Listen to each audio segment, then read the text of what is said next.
Hello दोस्तों, question number 23 के साथ स्टार्ट कर रहे हैं। क्वेश्चन नंबर 23 अगेन फिर से बैलेंस शीट बनानी है अपन को।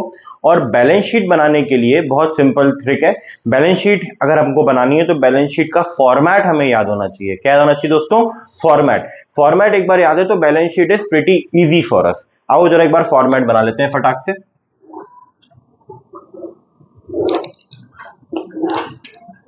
दो साल का अमाउंट, वैसे तो जरूरत नहीं है इस क्वेश्चन में, 2 साल क्योंकि एक ही अमाउंट दिया हुआ है।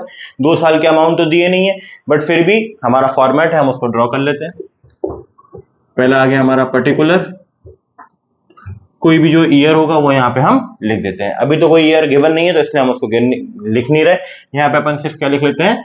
अमाउंट लिख लेते हैं।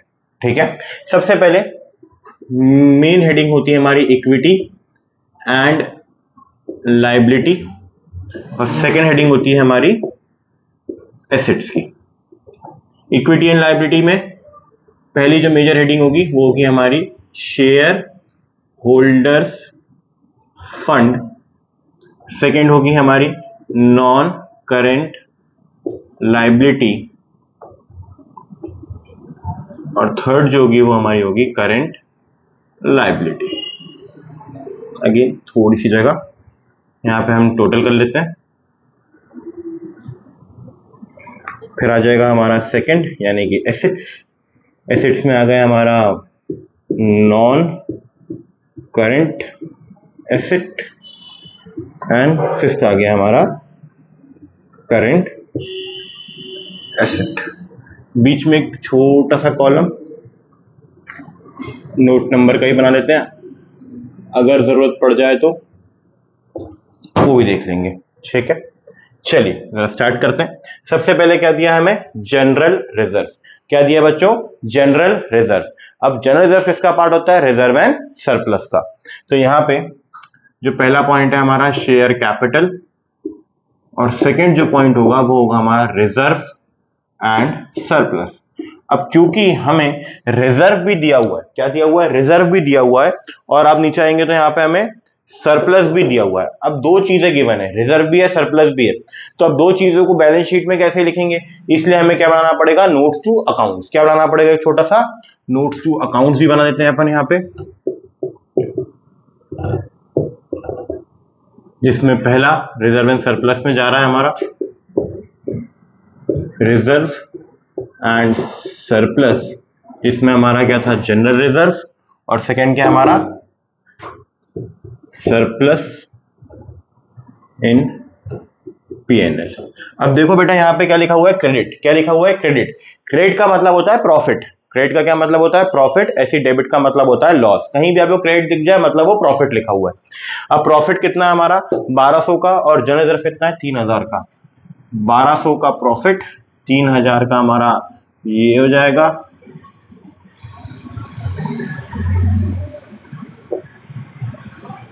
चार 200। कितना आ गया अमाउंट? 4200 का। अब सेकंड क्या आता है हमारा? सेकंड दिया 8% डिवेंचर्स। ये लॉन्ग टर्म बोरोइंग का पार्ट होता है। किसका पार्ट होता है? लॉन्ग टर्म बोरोइंग का। अगर लॉन्ग टर्म बोरोइंग की हम बात करें तो अगेन यहां पे हम सेकंड डाल देते हैं। Second non current liability, long term borrowing, इसके अंदर क्या आ गया हमारा? 8% डिवेंचर, दैट इज 3000। तो डिवेंचर कितना है हमारा दोस्तों? 3000, और रिजर्व एंड सरप्लस तो आ गया था 4200। उसके बाद आता है depreciation, property plant and equipment. ये नॉन करेंट एसेट है, इस पे भी चल देते हैं। प्रॉपर्टी प्लांट एंड इक्विपमेंट, इसमें हम 3 नाम दे देते हैं। अब सर थर्ड क्या है? Property plant and equipment. तो यहां पे आ गए अपन third, property plant and equipment, जिसमें हमारे सामने क्या है? जिसमें हमारे सामने है प्रॉपर्टी विथ, क्योंकि देखो वहां पे लिखा है कॉस्ट। जब भी बच्चों कॉस्ट लिखा होगा, क्या लिखा होगा? कॉस्ट लिखा होगा, मतलब उसमें अभी डेप्रीसिएशन हमको हटानी पड़ेगी, डेप्रीसिएशन इंक्लूडेड नहीं है। तो कॉस्ट कितना है हमारा? सर कॉस्ट है हमारा 9000, लेस कर देंगे इसमें क्या? डेप्रीसिएशन।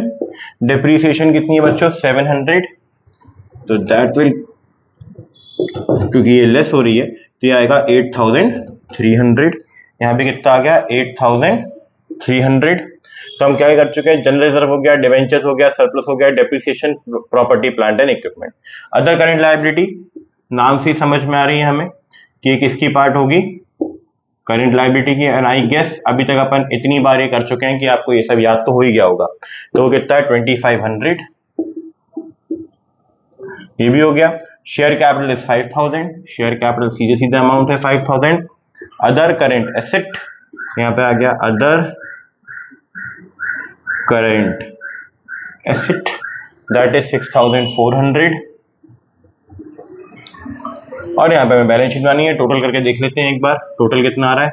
ये आ गया 700, 5 + 4 9 + 3 12, 12 + 2 14, 700। यहाँ भी चेक कर लेते हैं दोस्तों क्या सेम है, क्या आंसर हमारा टोटल सेम है कि नहीं है, क्योंकि हमें पता है बैलेंस शीट का एसेट और लायबिलिटी हमेशा सेम ही रहेगा। तो 8 6 14 और 4 + 3 7। यहाँ पे हमारी बैलेंस शीट सेम होती है, एग्जैक्टली सेम बैलेंस शीट आ गई है हमारी। आई होप आपको ये क्वेश्चन